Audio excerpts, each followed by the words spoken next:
Hola compis, nos encontramos en un nuevo espacio del mundo del Acri y esta vez hablaremos sobre religión. No, tranquilos, hablaremos sobre reliquias religiosas.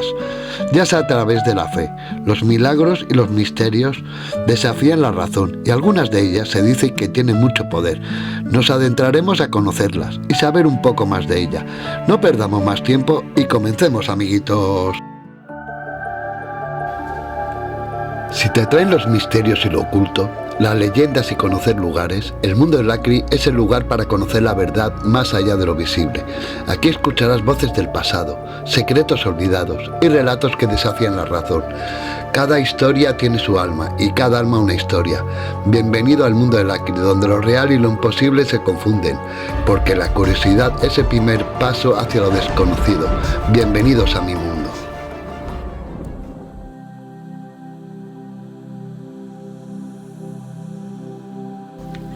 Desde el inicio de los tiempos, el ser humano ha buscado tocar lo sagrado, no con palabras, sino con fragmentos de huesos, telas gastadas, gotas de sangre seca, madera oscurecida por los siglos, restos mínimos a los que se le atribuyó un poder infinito. Las reliquias religiosas no son simples vestigios del pasado, son puntos de contacto entre la fe y la materia, entre la historia y el milagro, entre la devoción y la duda. Durante siglos fueron veneradas, ocultas, disputadas, vendidas y defendidas incluso con sangre. Reyes y campesinos se arrodillaron ante ellas, ciudades enteras se definieron por su posesión. Pero, ¿qué es realmente una reliquia? ¿Un testimonio auténtico de lo divino o una construcción humana nacido del anhelo del miedo y la esperanza? Hoy seguiremos el rastro de estos objetos sagrados, analizaremos su origen, su función, sus controversias y el profundo impacto que ha tenido en la historia, la fe y la cultura. Porque más allá de su autenticidad, las reliquias revelan algo esencial, no solo lo que creemos, sino hasta dónde estamos dispuestos a creer. Para comenzar, lo haremos con la sangre de San Genaro.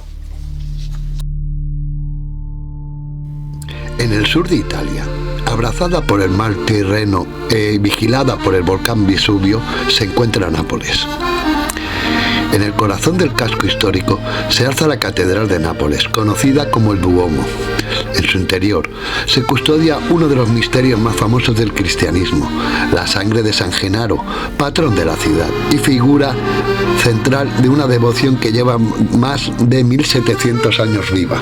Conozcamos primero a este santo. San Genaro fue un obispo de Benevento en el siglo III. Vivió durante una de las épocas más duras para los cristianos, bajo el Imperio Romano.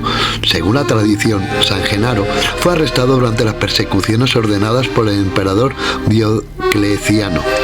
Tras negarse a renunciar a su fe, fue martirizado alrededor del año 305. Algunas versiones hablan de decapitación, otras de intento fallido de ejecución, que aumentaron su fama de santidad. Poco después de su muerte, su figura se convirtió en un símbolo de protección.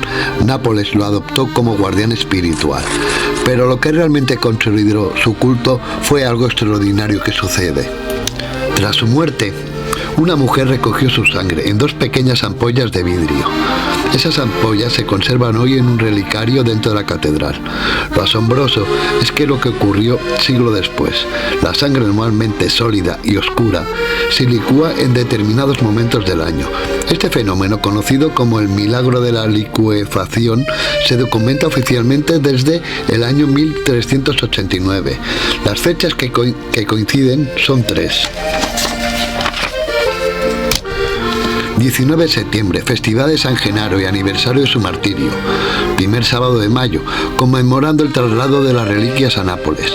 16 de diciembre, fecha vinculada a la protección del santo frente a una antigua erupción del Vesubio.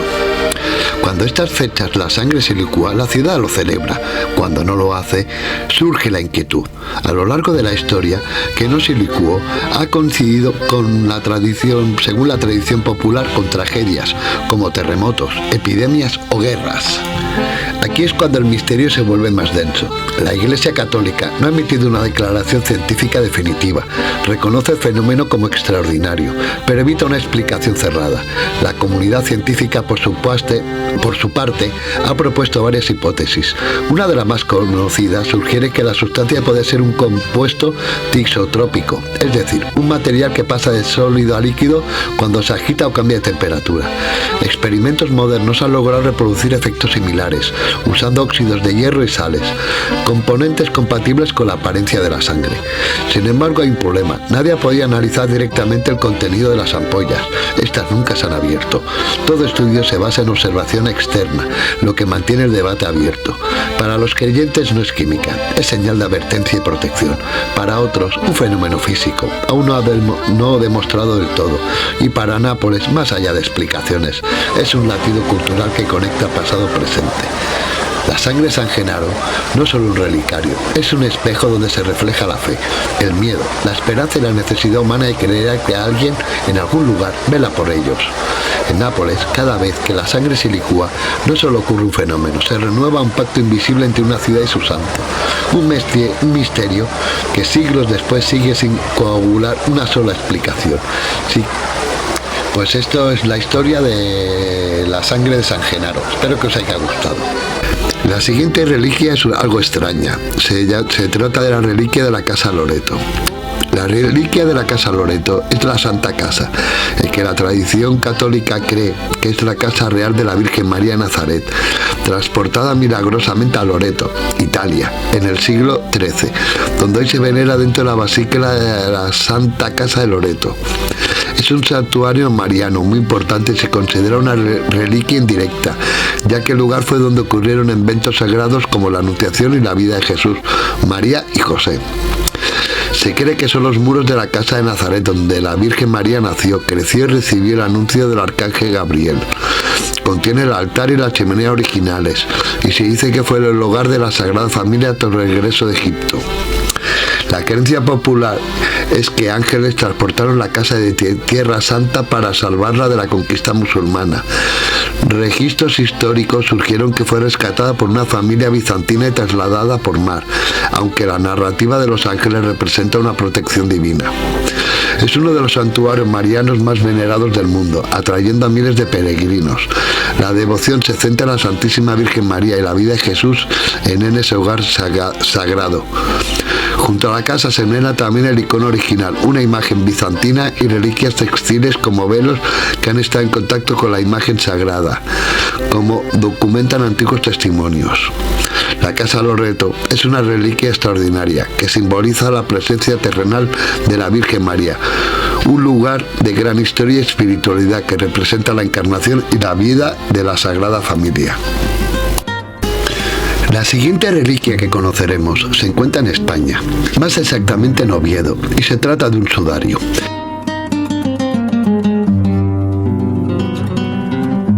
El sudario de Oviedo es un paño de lino de unos 84 por 53 centímetros que, según la tradición cristiana, cubrió la cabeza de Jesús después de su muerte en la cruz, tal como menciona el Evangelio de Juan al hablar del lienzo que estuvo aparte del cuerpo. A diferencia de la sábana santa de Turín, no contienen imagen corporal, solo manchas de sangre y fluidos, lo que encaja con su función como pañuelo mortuorio, usado antes del entierro. Su historia lo sitúa originalmente en Jerusalén en el siglo I y los siglos después, viajando por el norte de África hasta llegar a la península ibérica, donde quedó definitivamente custodiado en Oviedo a comienzos del siglo IX. Conservándose desde entonces sin interrupciones en la Catedral de San Salvador de Oviedo, dentro del Arca de Santa Ana. Los estudios científicos han determinado que las manchas son de sangre humana real, del grupo AB, el mismo que el de la síndone, y que su distribución es compatible con un hombre crucificado que sufrió heridas en la cabeza. probablemente por una corona de espina y una muerte asociada a asfixia traumática y edema pulmonar. Además, los patrones de sangre coinciden anatómicamente con los de la sábana santa, como si ambos tejidos hubieran estado cubiertos del mismo cuerpo en momentos distintos. El sudario no es conocido por milagros espectaculares o curaciones, sino que se considera un milagro silencioso, basado en la sorprendente coherencia entre los datos históricos, médicos, forenses, que hasta hoy no han podido ser refutados de forma concluyente. Para los creyentes, es una de las reliquias más importantes del cristianismo, para otros un documento histórico y arqueológico único en el mundo antiguo, que convirtió en Oviedo en un centro clave de peregrinaje medieval y dio origen al dicho: quien va a Santiago y no al Salvador, visita al criado y deja al Señor.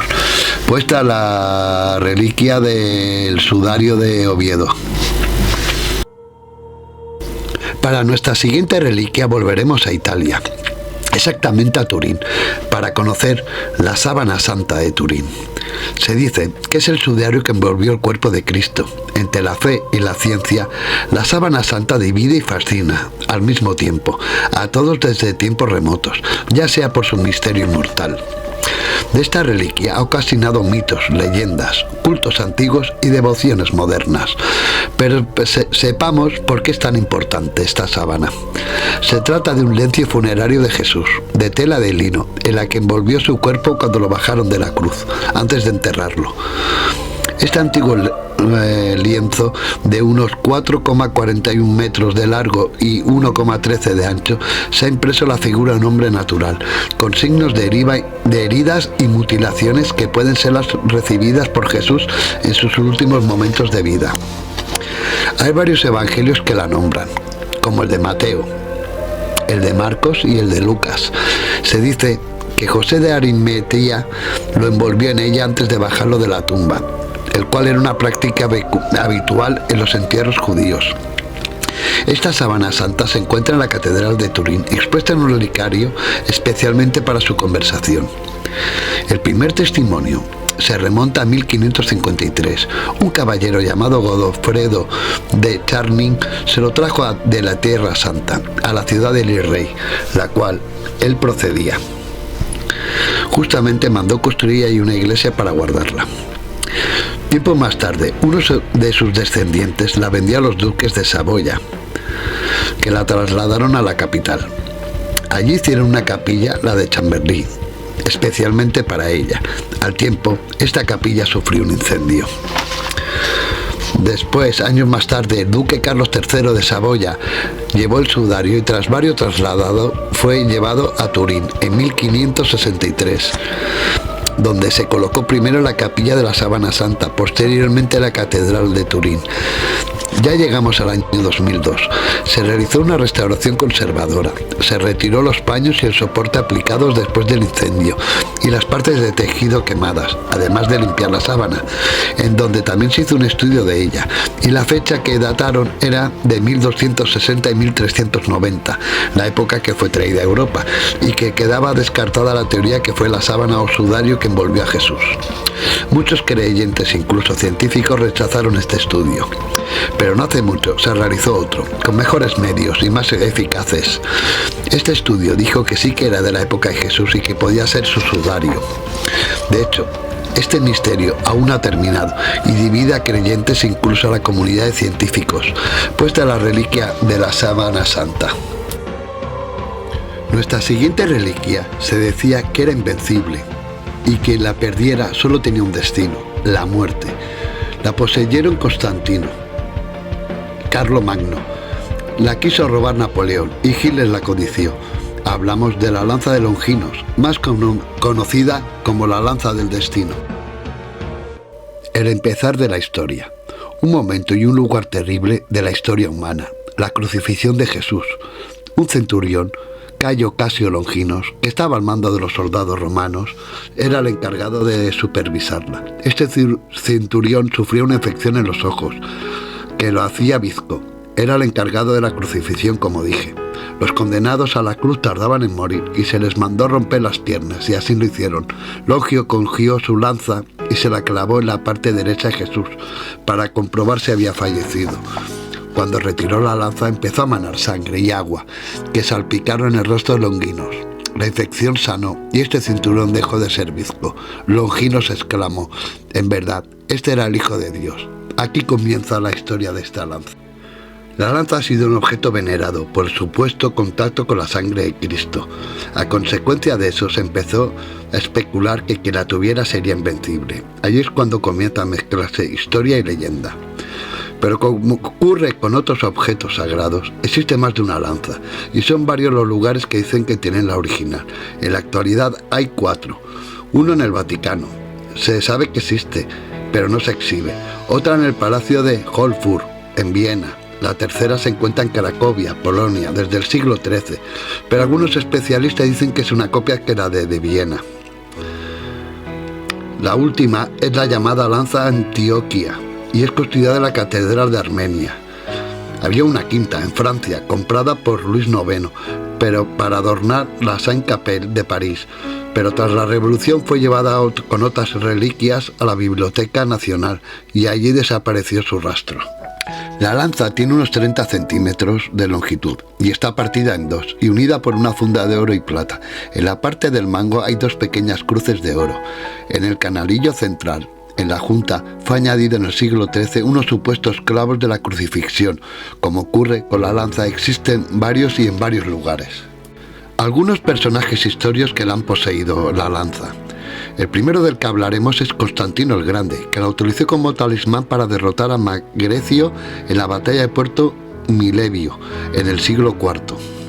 Después, el emperador Teodorio, frente a los godos, el poder de la lanza sagrada hizo retroceder a Atila. Después, la lanza se le asocia a las cruzadas y fue clave para salvar cruzados en una situación difícil. Después, la lanza pasó a manos de Carlomagno, Enrique el Pajero y Federico Barbarroja, asegurándole las victorias en sus batallas. Ya en 1796 Napoleón intentó hacerse con la lanza, pero no lo consiguió.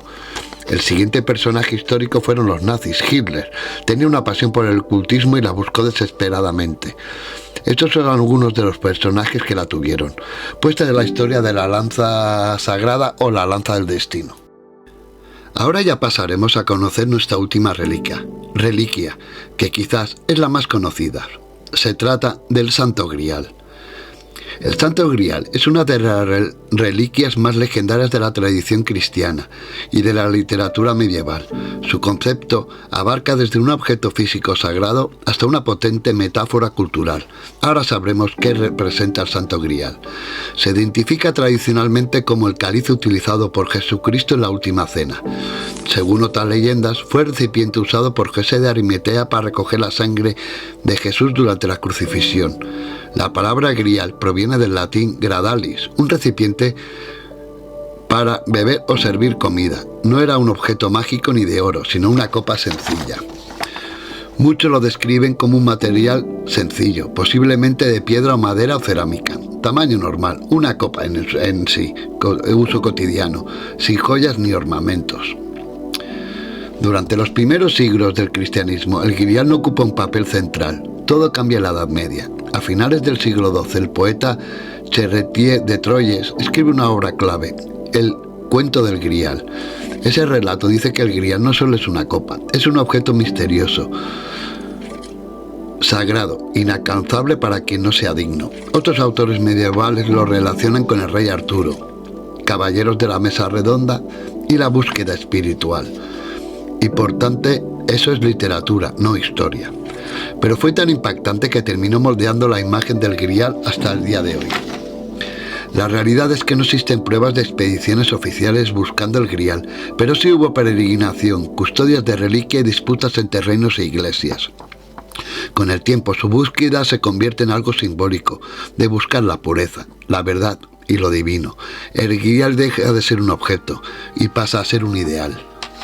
A lo largo de los siglos, varios objetos han sido identificados como el auténtico Santo Grial. El más importante es el Santo Cáliz de Valencia, custodiado en la Catedral de Valencia, el cual es una copa de ágata del siglo I, procedente de Oriente Próximo, y tiene una tradición documentada muy antigua.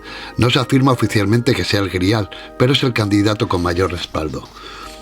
Otros que existen pueden ser el Sacro Catino de Génova, el Calí de Antioquía, la Copa de Nanteos, el Grial de Doña Urraca en León, España, el Grial de Glastonbury y por último el Grial de Montsegur. Aunque este objeto no se ha encontrado, existen documentos que lo certifican. Como veis, existen muchos griales, pero con poco valor histórico. La mayoría son reliquias medievales o leyendas locales. Entonces, ¿existió el Santo Grial? Históricamente sí que existió una copa en la Última Cena. No sabemos con certeza absoluta si alguna de las conservadas hoy es la misma copa. Pero el verdadero poder del Santo Grial no está en el objeto, está en lo que representa, la búsqueda del sentido, el sacrificio, la esperanza de algo más alto que nosotros mismos. Quizás el Santo Grial nunca estuvo perdido, quizás siempre estuvo en lo que buscamos al mirar hacia él. Pues hasta aquí el programa de reliquias religiosas encontradas. Como veis hay muchas. El ser humano, el objetivo que tiene es creer en algo que le impulsa a seguir para adelante. Esa es mi teoría, ¿no? Yo no creo que muchas de las cosas que he explicado se conserven o existan, que puede ser, eso no lo voy a discutir, allá cada vosotros lo que penséis, ¿no? Pues hasta aquí el programa de las reliquias. Espero que os haya gustado y ya sabéis, suscribiros, dejar algo en comentarios, darle a la campanita, like y como siempre os digo, nos vemos en el próximo programa de Lacri. Adiós, compis.